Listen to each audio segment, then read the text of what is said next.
Everybody knows somebody like that? Why would you want to be that?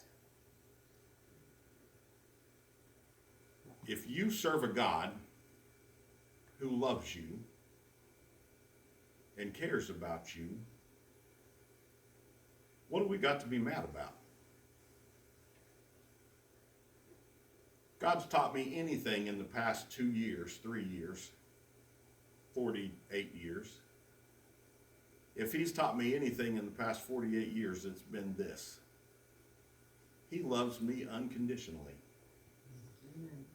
I'm a little OCD. Everything has its place and it needs to have its place, and that's the way it should be. Right? Well, songbooks go in the songbook holder like this, right? The Baptist, you can read that. That's the way it should be. You used to have a little lady, love her. She would sit on the second row and she would make sure that I was looking at her, and she would turn that songbook around and put it in there backwards every Sunday just to mess with me.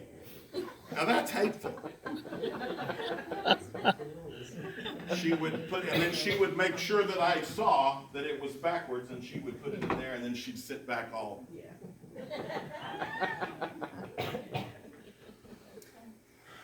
First of all, don't do that because it really bothers me, but hold that thought just a moment. The thing is, as a church, God knows that I have that problem, right? He's the one that made me. He's the one that made me a little anal about some things. Toilet paper goes over, not under. Okay? Amen? Amen. Well, you know, some people just put it on there and don't think about it. Well, there's a reason. There's a reason. I don't know what it is, but there's a reason that the toilet paper goes over. Now, for some people, that's no big deal. But for us with some issues, that is a big deal. Now, who cares? I'm telling you. The thing is when it comes to God already, he's the one that created me that way, right? And he knows that I've got some issues. Church where we were at before, I always told them we were the magnet for the misfits. Because we always, if there were crazy people within 100 miles, they came to church there. You can ask my children. Madison, one time we were coming home, we stopped and picked up this guy, we knew him. And he was a hitchhiker, and we picked him up and brought him to his house, and when he got out of the car, he gets out and goes in the house, and Madison looks at me, and I think it was Mackenzie actually. She goes, "Dad, do we not have any normal friends?"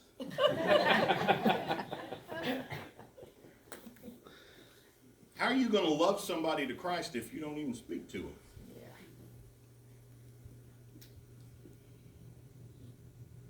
We sit in this perfect little building with our perfect little crowd. Some churches are perfectly fine, 15 and there's no more. I had a guy tell me one time this church started with 15 people and it'll close with 15 people. And I said, well, as long as I'm here, you voted the wrong pastor in, because I'm not happy with 15. I'm not happy with 30. If there's 31 people in the community, we need 32 people here. Next week, I'd be trying to figure out how we could add another seat to that table, because it was full this morning. Folks, that's what you got to do. And if you don't get out of your comfort zone, and I'm not, nobody has said anything to me about anything that's going on. I'm not trying to be ugly or anything like that. I'm just telling you, I got to close the church.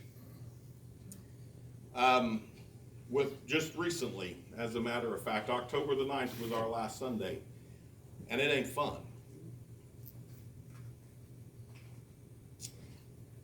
It isn't fun. because that's my family. All of my family lives in Missouri, except my mom and dad, and they live next door now. But when we first moved here, that was the family that I had, was them. And those people have seen my children do crazy things. I have to tell this story because Madison's here. One Sunday morning, we had like this, and we had chairs over here to make a choir. I thought if we put the chairs up there, if you build it, they will come. Come on, we put the chairs up there, made a choir, nobody came. Madison, one Sunday morning, I was just preaching along, and I'm getting with it, and you're going to hell and all, whatever. Anyway, Madison is up there, and everybody starts giggling. And I'm like, that's just rude, I'm being serious, and you're all giggling and laughing, and I turn around and look. It was right before Christmas time, and Madison has her pantyhose about halfway off. And she was stripping in the choir. She's 16 now. She loves me. But those people had been through everything with me. We went from we had 80 people there the Sunday morning that the last pastor resigned. And we went from 80 down to about 12. And we sat at the church. The night that I resigned, I told him, I said, God's telling me it's time to go. And it was truly a God thing. Every time I had talked about it, thought about it, prayed about it, it was time. And I said, God, I want to go somewhere where I can be of service. And he said, okay. I said, well, I'm not going to be happy with just 12. And he said, well, you're going to have to do something about that. Now, I'm going to tell you something, folks. Churches have tough work. It's a lot of work. And in order to make a church grow, it's even tougher. At one point, I decided, we're down to where it's week to week. And in the middle of this, God spoke to me and said, you're doing a church plant in a church that's already here. And that's a tough thing to swallow. I was the pastor there 15 years. And when they voted to close, they all were crying, and I was right there with them. I had already resigned. I said I will stick around till I can, till something else comes along or whatever, but I know now why they say no preacher should quit on Monday. I know now why they say that churches, usually if a pastor leaves because of the people, usually it's the church that's done it. We had a previous pastor there years ago that had a dog, and the dog had puppies, had little kids. The dog had puppies, and somebody in the church said, he don't need puppies, he's got too many mouths to feed. Went up and dumped radiator fluid in their water and killed all the puppies.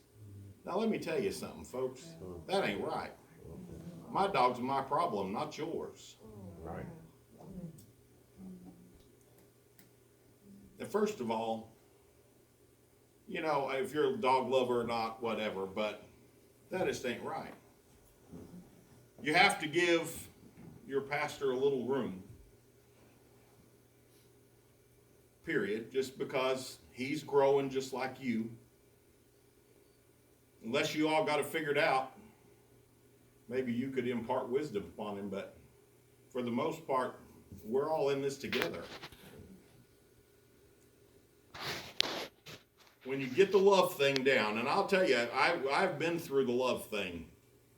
God has beat me down. We had a free medical clinic at our church, previous church, and we ran that sucker for, I don't know, 6-7 years, something like that. And we had over 225 patients. 200 of them were on my nerves all the time. And you know, if you give something away, usually they come in the next time with both hands out. And to sit there and say, you know, well, I need my medicine now. Honey, you didn't call it in. That's not my fault. There ain't nothing I can do about that. But I need it right this minute. What did I just say? Sometimes you have to get a little ugly. But for the most part, you just have to realize everybody's searching. We got it all together in here. We're all Christians. We all got our stuff together, right?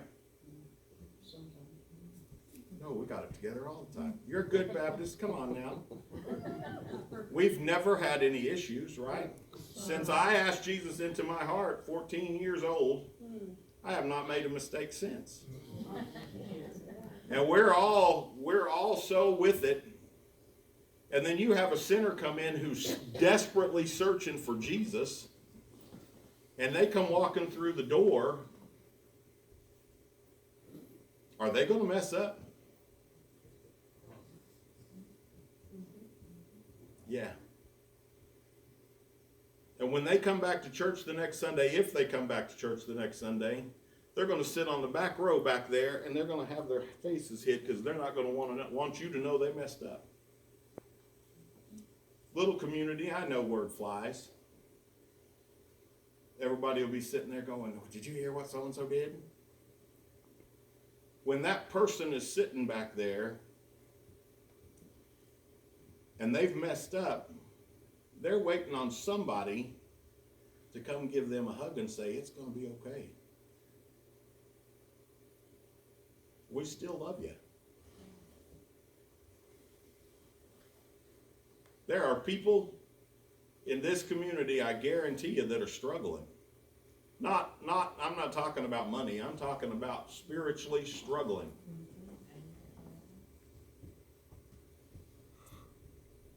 You can't have a poor community and not have people struggle.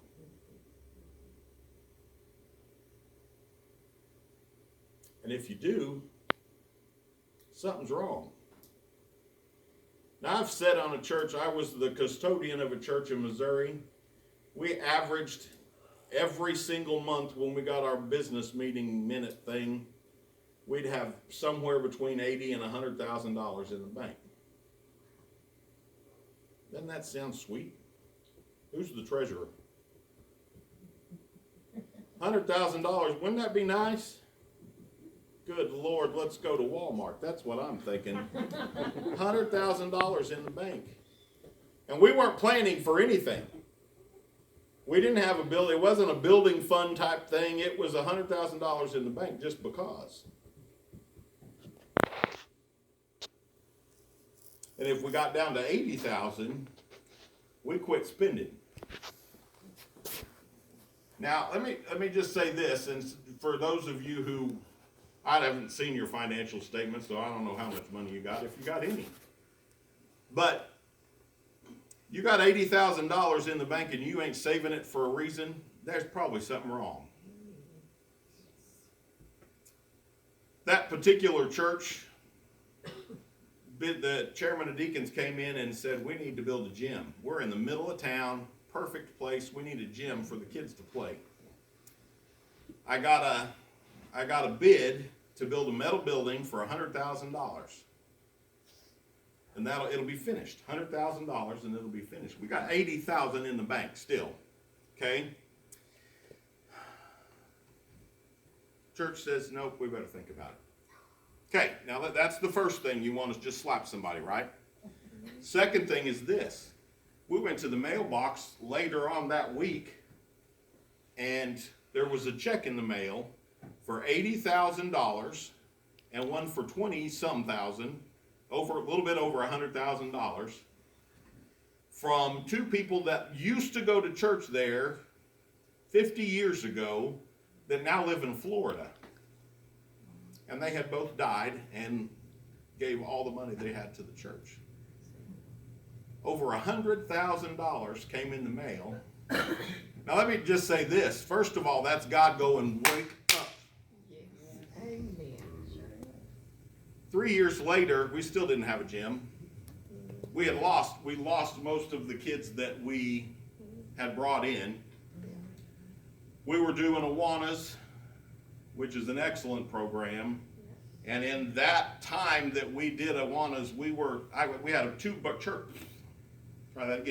We had 2 church buses, and we were filling both of them up. One of them we filled up and then went and dropped off and then went and got more and brought back. We had 200 kids every Wednesday night. It is possible. It is very possible. All you have to do is decide we're not happy the way we are. Now I can tell you this, I know Colleen and Bob, and I don't know nothing about their leaving.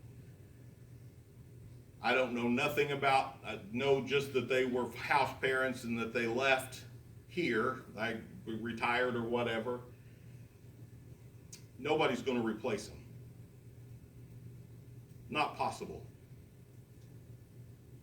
But let me tell you this. You want to see this church grow? It's going to start right there. You want to see this church bust out of these walls?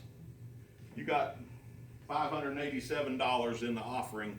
If you want to see that $587 multiply into millions, you got to get on your knees.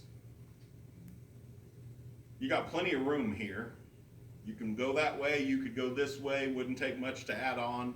I say that, I'm not a construction person at all. That'd be simple. 6 months it'll be done. We started a building project and I said, we can have the Christmas party in here. It was September. We'll have the Christmas party in here. And they're like, no, you won't. Yeah, we'll have it done. A year later, we were still building.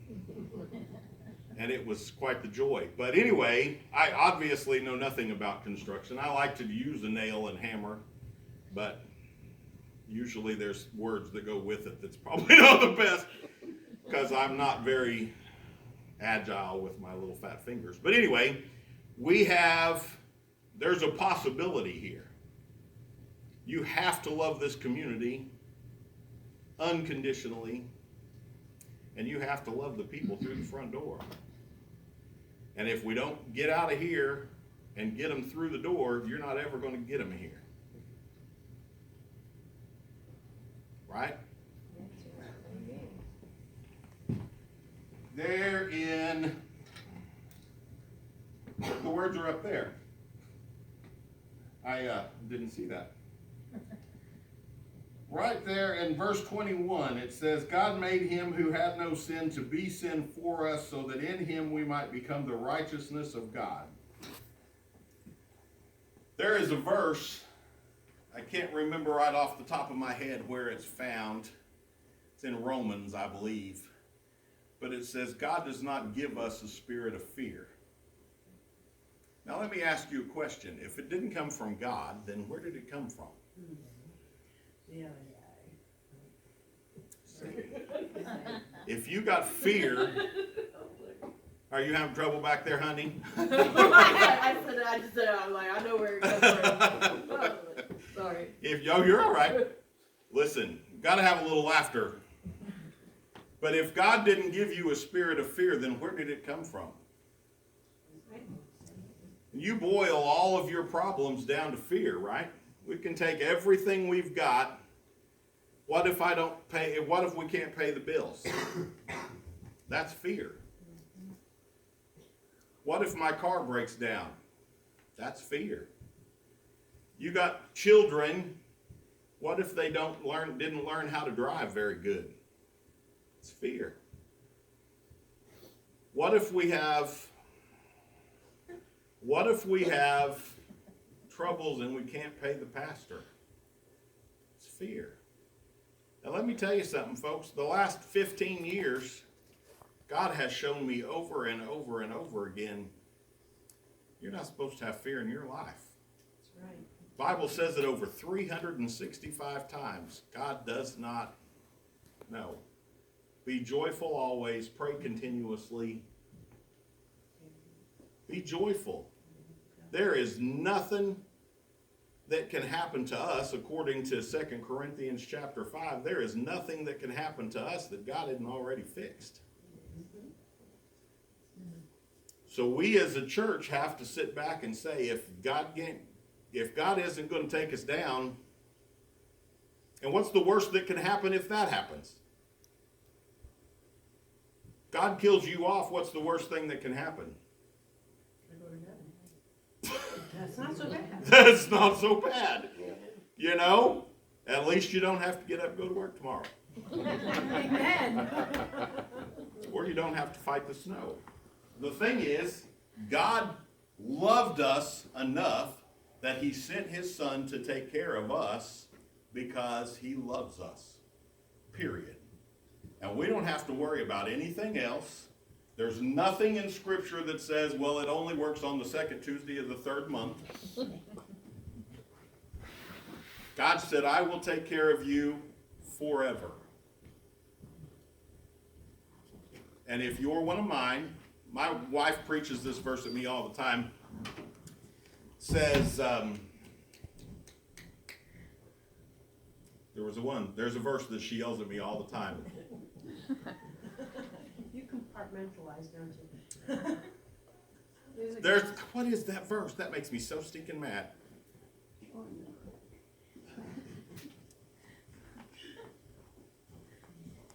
All things work together for good to those who love him and are called according to his purpose. If you are a Christian, then you were called. That's what that means. And if you've been called and you've gone to the front and you've prayed and you've asked Jesus into your heart, it means that everything is going to work together for the good. Now, does that mean that every time I pray for a pink Cadillac, God's going to give it to me? Nope. I always use that. I don't know why. What would I do with a pink Cadillac? Anyway, you know, I always have that Mary Kay car thing going in my head, you know. But if you pray for God to give you a pink Cadillac, that don't mean he's going to give you one. He may slap you upside the head and said, you can't afford a Cadillac, you need a Yugo. And if that's the case, then you still got a new car. Right? God says he's going to take care of us. And everything we do is going to work for the good. How can you go wrong there? Amen. Now that's a lot easier said coming out of here than it is to stay in here. But you and I as Christians have to get that in our head. There is nothing that God is going to give us that he hasn't prepared us for. What we go through today is preparing us for tomorrow. Those of you who have a terrible Sunday, I'm sorry, Monday's going to stink.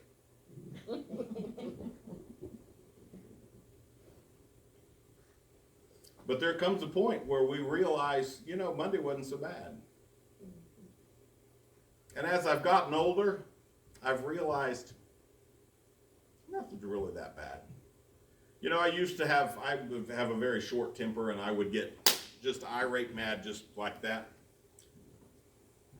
I'm old now, I don't even care. I don't get mad about nothing. You want to argue with me, you're going to have to pick a good day, because I'm not going to argue about much. I will argue about God. And I will argue that church needs kids.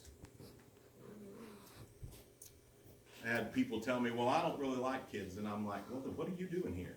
Yeah. Because the babies is where it's at, folks. And if you ain't got babies, you ain't got nothing. That's good English right there. Good old English. But it's the truth. What does the Bible say? The truth will set you free. Woohoo! That'll preach right there. Let's all stand up. I don't usually preach with notes. I bet you can tell that, right? I don't usually preach with notes, but I had me a whole page full of notes and I didn't look at them one time. So, got my ribbon thing stuck in the zipper. I will tell you this. I guess I'm not going to zip that because it won't zip. I will tell you this. I have been to about 10 different churches in the past 3-4 weeks. And you are one of the friendliest that I have been to. There have been several churches that we have been to that we sat down and not one person come up and said, "Hi, we're glad you're here." Not even, and I'm not talking about preaching. I'm just going in as a person, just go in, sit down. There have been so many, I've been shocked. Not one person come up and speak. The preacher come over, because that's his job. He comes over and morning, but the rest, and I'm just like, what the heck? You guys are all, we made breakfast just for you. And then we stopped at McDonald's on the way, sorry. No muffins. He didn't bring muffins. Now I'm mad.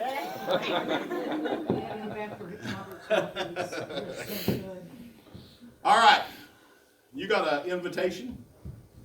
We're going to sing a hymn of invitation. If you got something you need to talk to Jesus about, let's get her done. Page 312.